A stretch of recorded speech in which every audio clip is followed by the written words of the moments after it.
welcome to Sweeping the Country, or I'm just going to say it right now. Welcome back. I mean, Jimmy. Yeah, really. You scared the hell out of all of us. I could have been swept out of the country. Yeah, no doubt. Yeah, no doubt. Really. I mean, it was weird. One day I was feeling great. Next day I had I thought I don't have indigestion. That's just not something that affects me. Yeah. But I felt a real tightness right below my sternum. Okay. And I just thought it was something I'd eaten. Yeah. I had some Mexican food. And I thought it just was really didn't go well. Mm-hmm. But the next day, I'm on the air, and right in the middle of me doing something, I mean, I started running out of breath a little bit. And then on another station, I started slurring my words. Okay. And my voice went down like I was a pirate or something. I don't know what it was. How bizarre. And I was powering through it, but then my phone started to light up, and then I go to my next station in Austin, and they don't like the way I sound. I mean, because I'm sounding weird, and I've gotten I think one of my doctors heard me in Macon, and she was getting calls or something.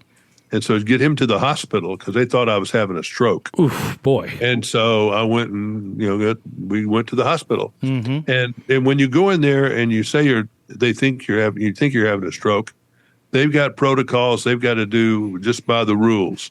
And they don't mess around.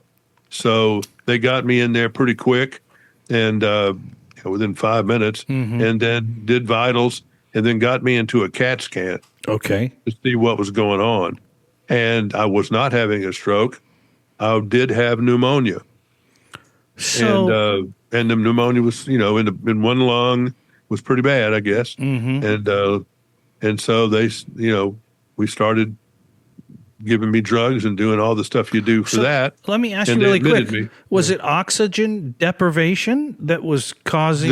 That's what people thought. Okay. They think that low blood ox can be similar sounding, feeling like a stroke. Okay. Because it's like you deprive somebody from oxygen when they're divers or whatever. Yeah. You get it starts making you goofy. Mm-hmm. And anyway, so they've kept me in the hospital for 2 or 4 nights, I think. It felt like a week. They don't 2 do weeks. that. Number one, they don't do they don't ever put you in the hospital anymore. No, they want you out of there. They kick you out if they can. They kicked me 4 nights, and I think they want to keep me 2 more to do this bronchostomy to figure out there was some place on the lung. Anyway, I don't bore people with all this medical stuff. But bottom line is, I had not been in a hospital for anything that required me to stay there since 1980.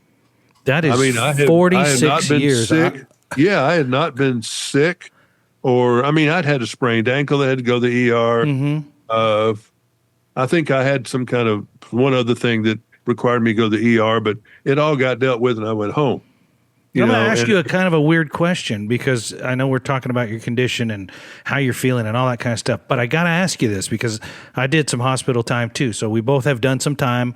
Yeah. I did 4 days. I was not coherent the whole time.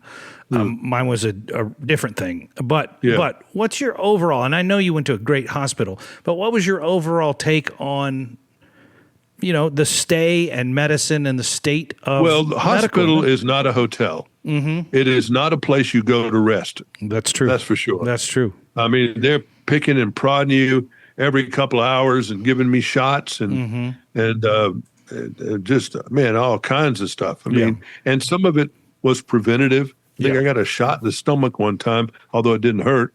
For something, blood coagulation or something, I don't know. But they're working on you and doing stuff all the time, 24 hours a day, and it's just exhausting, and then plus the food. And this hospital kind of was bragging about their food, but I'm an extremely picky eater, and I almost couldn't eat anything. It was bad. Yeah, I lost weight in there, for one thing. It's true. It's not a hotel and it's not a restaurant. Those two things are, so I got through and then went home. Yeah. And the thing about pneumonia, and I had it in 1980, so that was the last time I was in the hospital. That's wild, yeah. And I was a younger person too. Yeah. And and even then it took a long time to get over, but it's been a month since this started now looking at it. And I'm still a little tired, walking to the car, and I'm not 100% now, but I'm I sound strong, I think. And You do. You sound great. I mean, I feel like you're not missing a beat. No, it's great. I mean, I'm okay. I've got some other things that when they go into a CAT scan, Yeah. I'd never had one of those. Oh, they're fun. Yeah. And when they go into a CAT scan, it sees everything. It does. And so I guess the pathologists, they were looking at my brain and saw that I didn't have one. And then they went down to my lungs and saw they were, pneumonia. Yeah. And I guess they looked at a couple other things too and saw a spot somewhere, and they wanted to go find out about that. So then I had to go get it later on at 2 a.m. one morning, because that was the only time we could get in. Yeah. I had an MRI. Oh, yeah. Those are the most obnoxious, horrible things. But not that they hurt or anything, but they just make these awful noises. Is that the one? terrible. I'm confusing the CAT scan. So is that the one where they put you on a tray and roll you through a tube? Both of them do that. Okay, and you hear the But the one's got all these noises. And, like on off and stuff. That's the MRI, the magnetic thing. Yeah. And so, did that. Then later on, I had to get a echocardiogram, which was no big deal. Mm-hmm. But it's just, man, it's a lot. But anyway, so now I've got to wait and see what the pathologist, when they went in there this next time, I had to go in there and have a biopsy done on something in my lung. So that wasn't bad, but I hadn't been put under. I have a hard time with me getting a vein when they're trying to do an IV. Yeah. I just don't have good veins, for that stuff. Yeah. So But they put me under for an hour. Oof. I was under for an hour while they send some machine, a robot, down your goozle and looking all up in there and taking samples and doing all that. All for an robotic, huh? Not. hour. Robotic with some guy flying the robot down. Do you got any good scars out of this or no? No, nothing. I was sore throat. Yeah. I went to Chick-fil-A. They don't. Do you have Chick-fil-A out there? Yeah, we love Chick-fil-A. Yeah. They're not open on Sunday. I don't love that. I get burned out on them. But one thing I don't ever get burned out on is one of the great two things they have if you don't feel good. What? They've got fantastic chicken noodle soup. Yep, true that. It's really good. It's very substantive. There's a lot of stuff in it. Yeah. It's really good. You probably need to add a little salt because they're trying to be healthy. Yeah. But it's good. And then the best thing they have in the whole place is their ice cream. I have never had It's it. called Ice Dream. And I knew it was good, but they just give you a cup. Yeah. And it's not enough for me. It wasn't enough for that day. So I wanted a quart. They said, we don't do it in a quart size, Well. And I said, yes, you do, because I've had it. Yeah. And so I said, call Mr. Chick-fil-A and tell him I want a quart. Yeah. And so what they do is they get a big old thing and they just have to pack it, put 6 or 7 of those things in it. Put it in cost a big... me $23. Oof. I didn't care. Oof. I didn't care what it cost me. It was great. So I had a sore throat. So I ate that and I ate the whole thing. Excellent. And well, that's so clearly that was great. That is clearly why you're back and healthy as a horse. That's right. Chick-fil-A ice cream. It's taken time. My appetite. And one thing I've done since then too, I've done it once, maybe. And Uber Eats, I've never done. I've never done an Uber either, or Lyft, or any of that stuff. Yeah. But I did DoorDash. Oh yeah, sure. And I don't know why, just because that's the first thing that came up. I did an Uber Eats later, and they were fine. Yeah. I've been buying a lot of stuff because a lot of times I just hadn't felt like going out. Yeah, I can imagine. And so I've been picking my best restaurants that I don't go to and ordered them to go. And had them. Oh, it's been great. They taste just like... Everything's expensive, though. Yeah, that's the thing with that. Unless you get, now you could get on, my son is on this unlimited delivery thing, and he pays monthly. Yeah. Pays, I don't know, I'm going to say $19 a month, and then they come all the time, and it's just tip them, and that's it. But I imagine if you use it enough, it's worth it. I would guess. Yeah, I used it yesterday and got from a seafood place out of Houston, Papados, and I got some shrimp, and it was great. And got Carrabba's and got me some good Italian. Oh, I love that place. Yeah. And I've gotten all these different places. It's amazing. So that's been fun. It's amazing. But it's expensive. Yeah. But I'm not going around burning up gas. I hadn't been either. That's so true. it all worked out. Yeah. But no, getting sick sucks, and I'm not used to it. I don't like it. Mm-hmm. I hope I'm done with this, but I know I'm not. Yeah. And hopefully whatever they got to do is not going to, put me out of service for any length of time.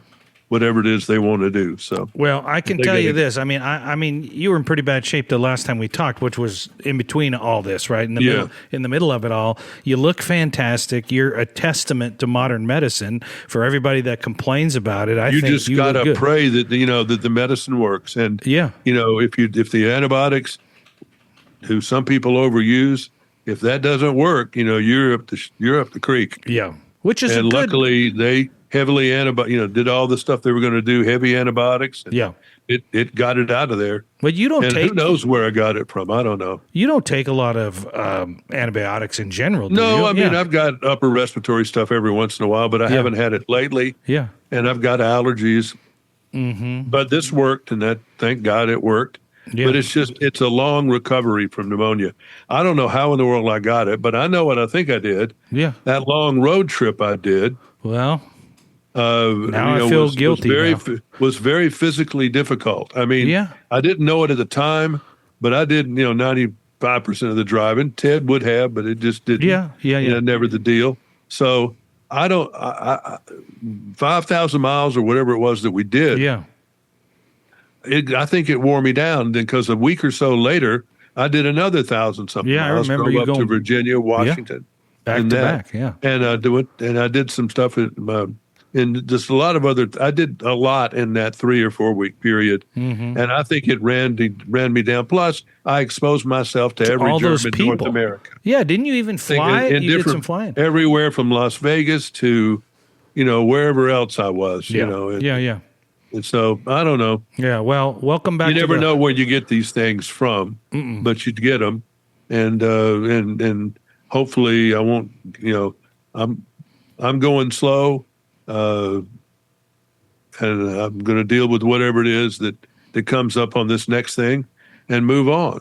Well, I got to tell you, and you probably already know this, but we got a pretty good sized audience that listen to this podcast, but also, you're on a bunch of radio stations across the United States. So, of course, I was inundated with, messages and people that were concerned, and you scared a lot of people.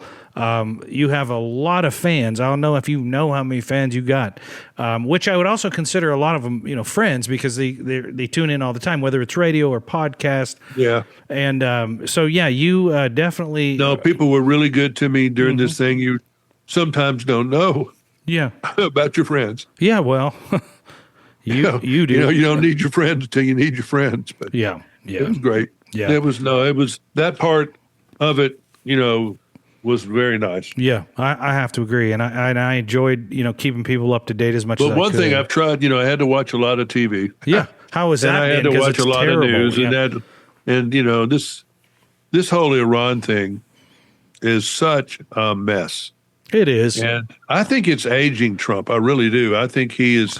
I think he's aging right before our eyes. I watched him from some video today walking from Marine One to something. And he looked old. And he was slumping over. He wasn't walking upright. He was over I think he's tired. Yeah. I think he's mentally exhausted. He's too proud and too much of a butthead to admit it. Mm-hmm. And Bill O'Reilly did an editorial today. Yeah. At the end of his speech, and it said he thinks that he said, final thought of the day, I've known this president 35 years. He's 80 right now. So that puts him, if you can't do the math, 45, maybe early 40s when I met him in New York. I've noticed that he's hunching over a little bit, and that's normal. You get older and every malady in the world. But he thinks he should take the month of August off. He said, take the whole month of August off. Most presidents do, by the way. Yeah, I was going to say. At least 2 or 3 weeks. I was going to say, and, it's funny because as you're saying that, I was thinking every president ages at some point during their term. You see it, like Barack Obama's hair got gray. Isn't it? Yeah. All of a sudden, it just happens. It's got to be a stress level that we don't know. And then there's always complaining. They're at Kenny Bunkport again, or they're out at the Martha's Vineyard. Shut up. It's a hard job. These people have the hardest job in the world. And I don't care if you're a Democrat, Republican, whatever it is. It's all hard. And you're dealing, and the things that we don't know, thank God, that they know, that they're hearing from the CIA about everything in the world, all the other threats that never are made public.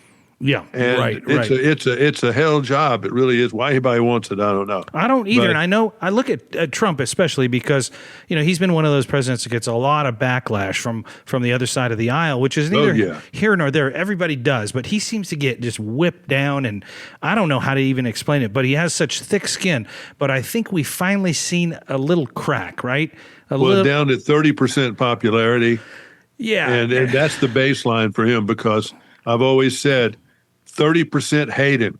I mean, hate him like you don't hate anybody. Yeah, you have said that. 30% love him like you don't usually love anybody.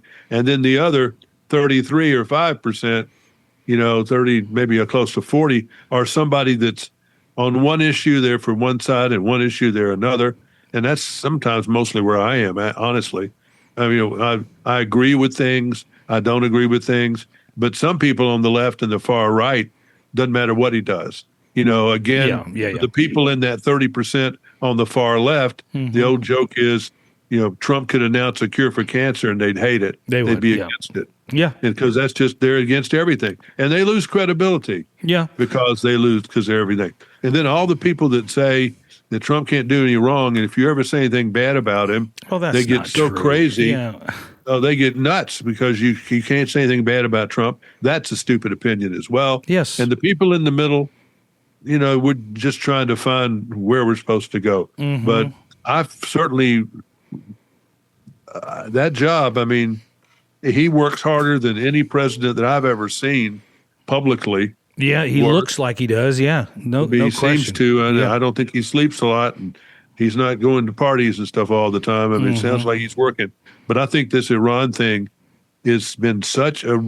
I think he was thinking about it, and we're hearing about all this nuclear bomb stuff they've got and everything. And I think the Israelis came and offered something and said, "Hey, we can get all these people today or tonight or whatever."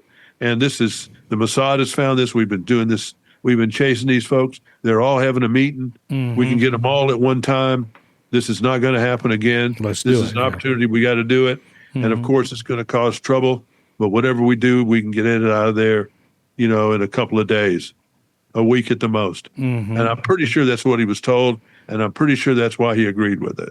I think about... He said that many times. Yeah, I think about the aspect of the control, right? I think about him as a business owner, and now he's the president, right? And he has been before, but president of the United States, so he has control over a certain amount of things, right? When you're running a business, you can fire people, you can hire people, you can shut things down, you can start things up, and there's one person running the show, right? When you get into this level and you have other countries where you have agreements and then you say, oh, we're going to do this, and they do something different, you can't control that. And I would say he's lost a little bit of that control with some of these people he's working with, and I think that frustrates him.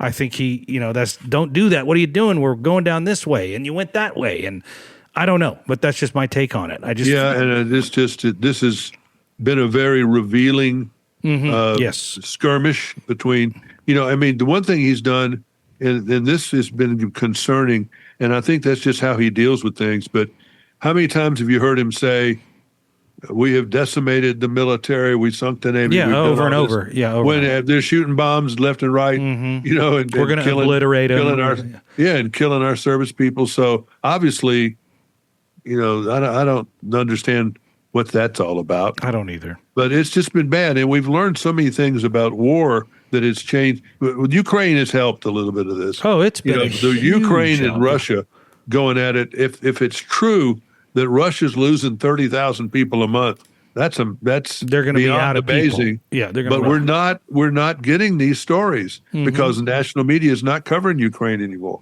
Yeah. And I don't understand why. I don't either. But they've also they've become this huge testing ground for weaponry, drones and stuff. Yes, all the technology, and so now everybody's starting to realize, wow, this is a different kind of. So war. Russia was killing Ukraine really bad. They've been shooting ballistic missiles and everything else, but a lot of it, these kamikaze drones that they got from Iran.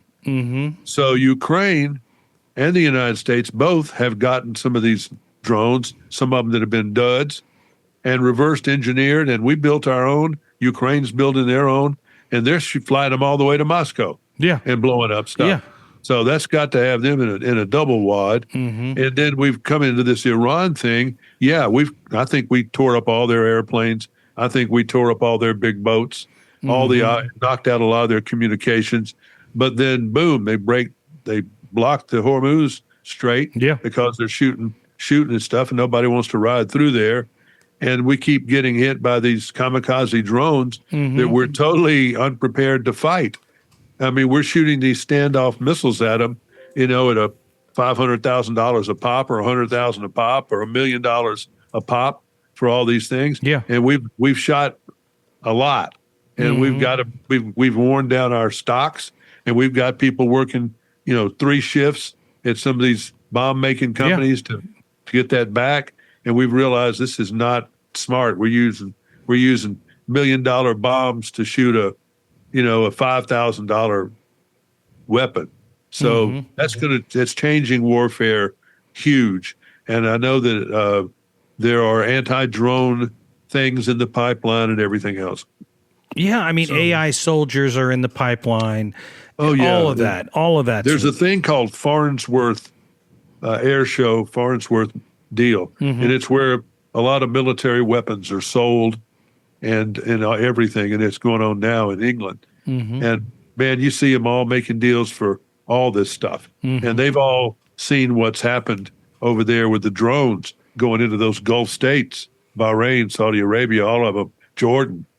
And they're all nervous in Europe. So they're all working in the United States, too, on working with all these companies to find something that can, be put in air bases and military installations. So if a drone like that comes up, it can shoot it down. Yeah, which is good.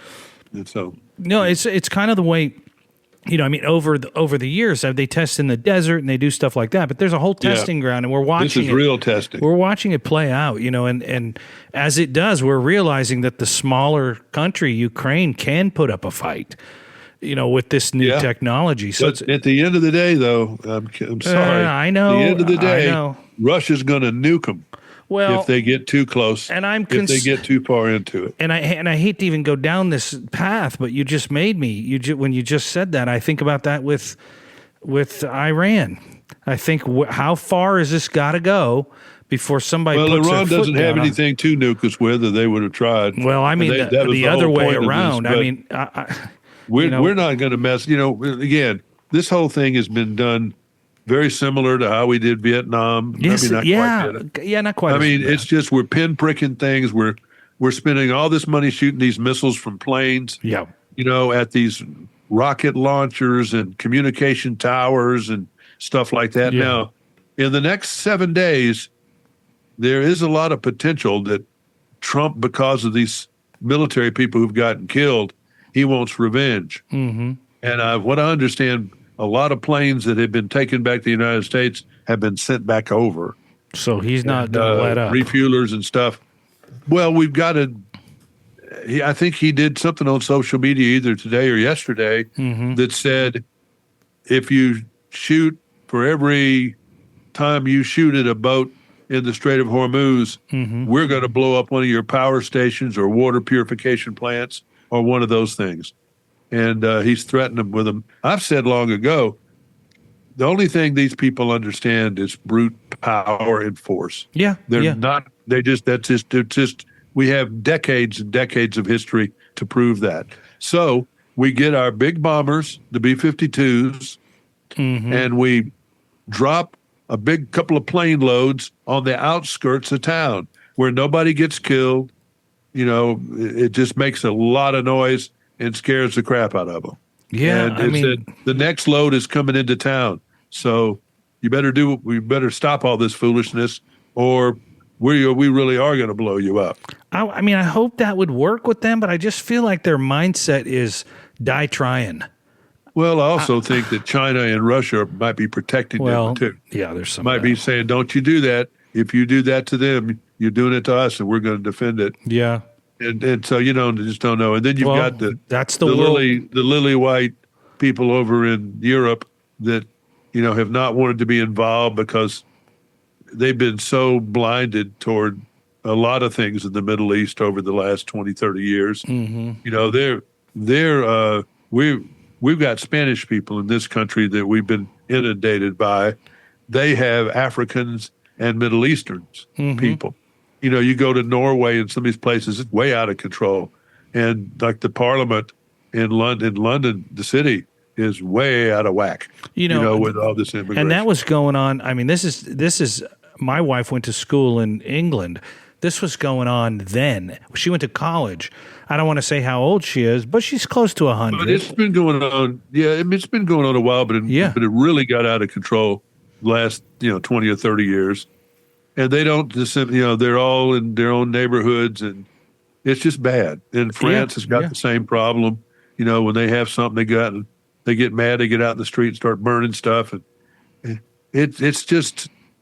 It doesn't work. Immigration is a worldwide issue for countries that are the haves, because whenever there are haves, there are going to be people who are have-nots that want what they have. And that's just the way that it is. Why would you not, you lived in these countries, why would you not want to come here you or absolutely would. Or Paris or London or but Norway? Here's the thing. Anywhere. Here is the thing, and it has to be regulated. I mean, this is the best example that I can think of off the top of my head. Years ago, and you were on some of the cruises we did with the radio stations and stuff like that. There was a pier that went out, or a dock that went out where you loaded the boats. You remember that? And it was a floating dock, right? Well, and you get too many people on a boat. Right. So, they lined up on that dock. We had 600 people on that dock, and they just kept coming, and there was nobody stopping them from getting on the dock, right? Yeah. And as soon as we got to the certain level, the dock started to sink. And people just kept coming, right? And that's the only way I think of the country sometimes. It's good to have somebody as a gatekeeper, because you can sink the country. You can sink the dock. So you got to distribute the weight. You got to allow a certain amount. I have a hard time with people on that 30% far left. I don't like the right-wing nuts either, but the people on the far left, that are for unlimited, they seem to be, for unlimited immigration, that want to get rid of the really far ones now that want to get rid of the U.S. Senate. They want to, that's too much. These are all these people are they need to go to another country and work. Well, I think they're making another country. I mean, they're good. Yeah, they are. They're trying to use it here. Yeah. And we like this one pretty good. So I like the it. Road. Mm-hmm. I mean, that kind of stuff, with this mayor of New York City and some of that is just a bridge too far. It's too much, yeah. It's a bridge too far. And I don't know, again, it's like found out in World War II, they, when they bombed Pearl Harbor, they woke up a sleeping giant. Yeah. And I'm afraid that's what's going to happen with this. If things got really crazy and serious and these AOC people, are running for president, she's the leading candidate right now on the Democratic side. I can't even believe that. I mean, I'm finding it so hard to believe. That's fine. You put whoever you want there, but I just find it hard to believe that people vote in like the mayor of New York. What was the thought process there? Is there a whole group of communists in this country that's what they want, or socialists, or whatever you want to call it? I mean, it's a little of both, but they seem to be aiming that way. And are we going one city at a time? Socialism is, if you don't know anything, socialism is attractive. You've got people, you're getting free stuff. Yeah. Okay. And people, and there are a lot of people out there, millions of people in this country right now, because, I'm very confused about how, we've talked about this before, how a starter home can be $400,000. Gosh, yeah.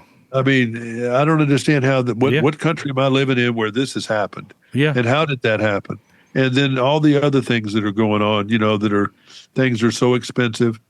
And you were seeing, in the media, we're seeing newspapers go down like, just falling, television stations, radio stations, a station in Charlotte, North Carolina, a big radio station. It was a real big one. WBT was 11:10 a.m., one of the original great radio stations.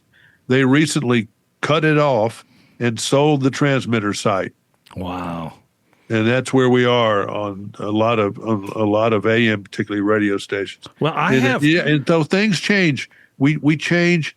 Things get modern. In my lifetime, we've gone from the manual typewriter to me being able to talk into my phone and it comes out typing, which is pretty cool. It's pretty cool. which is amazing. And Yeah. the technology is great, and things change, and you've got to adapt to the change. You really do. But some of the change, the dumbing down of of information, the spewing out of the wrong information. Yeah. The just flat out wrong that's going on. Then you've got all this AI stuff, and some of the AI is fantastic.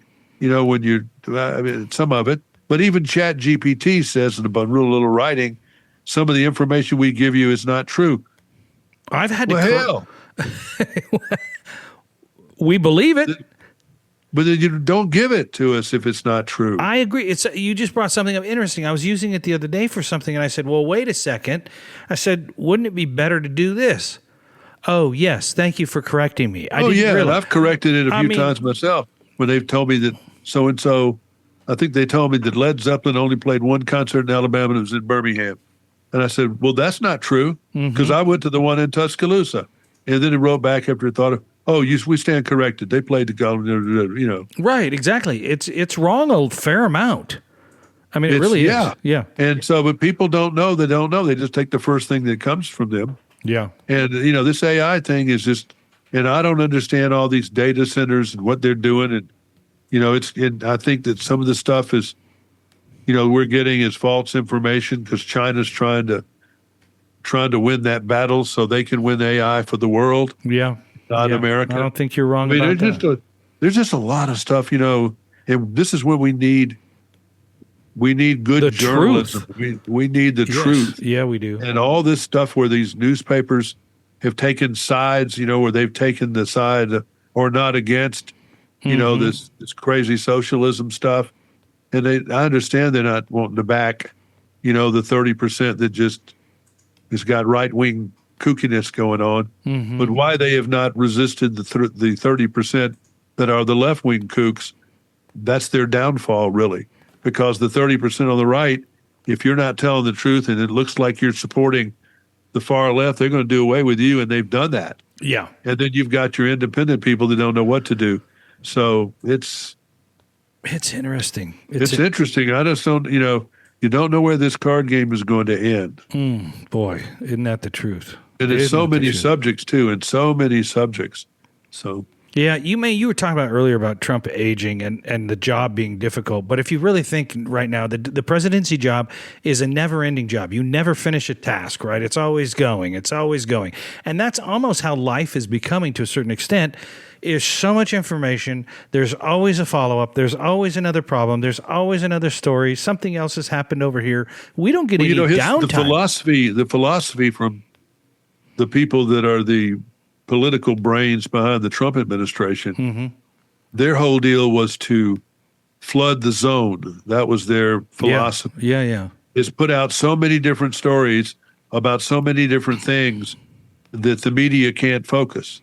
Wow. It's real. It's real. And it's happened because you've got the war, you've got this trying to get the SAVE Act passed, you've got the economy, you've got just 1,000 things going on. Yeah.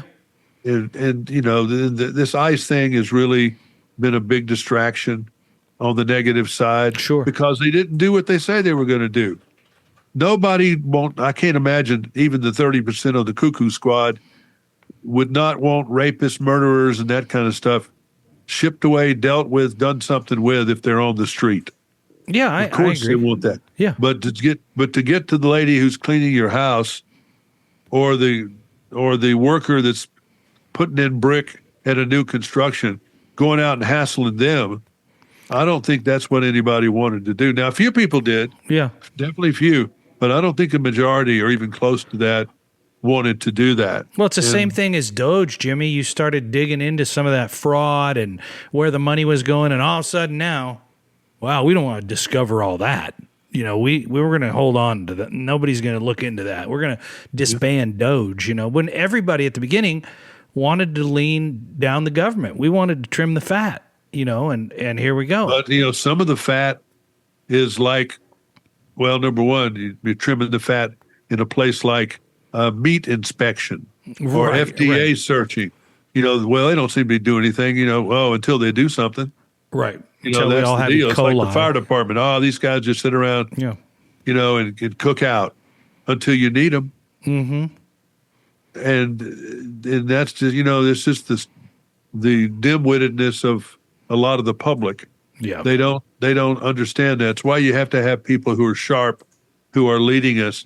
And as I watched the other day, and I don't do this very often anymore, watched all these senators. Mm-hmm. They each had 4 minutes, 5 minutes to talk to the Joint Chief of Staffs, Kane and Hegseth, and this Agriculture Secretary, who seems to be pretty sharp. But, man, we got some real foul balls up there in Congress. We do. And, I mean, these people, you just wouldn't let them run. You wouldn't let them even come into your house, probably. But that's all we could get to run. And that's just who wants these jobs? Yeah, nobody anymore. Nobody. Apparently. I mean, the ones that do are, there's a lot of there's still some good people up there. Yeah, but even the good ones that get in there, after a while, they just resign or they go, I'm not doing this anymore. One thing that we need to do, we're not going to do it, but we need to have, there's a 35-year-old age limit. You got to be 35 to be president. Okay, that's a good law. That's right. Yeah, that's I like that. I like that. Constitution for a long time. We need to have an end too. If you're I don't care if you're a Chief Justice or a president or whatever, 80 is the absolute farthest you ought to be able to go. And I really do think it probably ought to be 75. And I could even fight with you about 72. Now, I think 65 is way too young to retire unless you're really working hard for a living in a real manual labor job. Yeah, I get that. Yeah, I do too. I get that. You're due. You put an age number on it, and I like that. And here's why. For a long time, I've said the same thing about driver's license. You got to be 16 to get one. Maybe you test out on the way out too, whatever. But I think you got to test out every year. Once you get to whatever, yeah. So, but when you're looking at the president of the United States and you say, hey, the number's got to be nobody over 80, I think that's fair because we've seen it over and over again with these physicals they have, right? Oh, the president's perfectly fine. But I'm watching them, and they're not perfectly fine. And so I think they can fudge that too much. And you need a sharper person. It's like the pilots. Yeah. I think we force them to retire too early, but we also don't go around having heart attacks and stuff like that. Or falling asleep at the wheel, yeah. Yeah. So I agree. I agree with that. And I think But we're not going to do it, but I think we should. We're not. And that should be for congressmen and everybody. McConnell, he hasn't been there in a couple of months.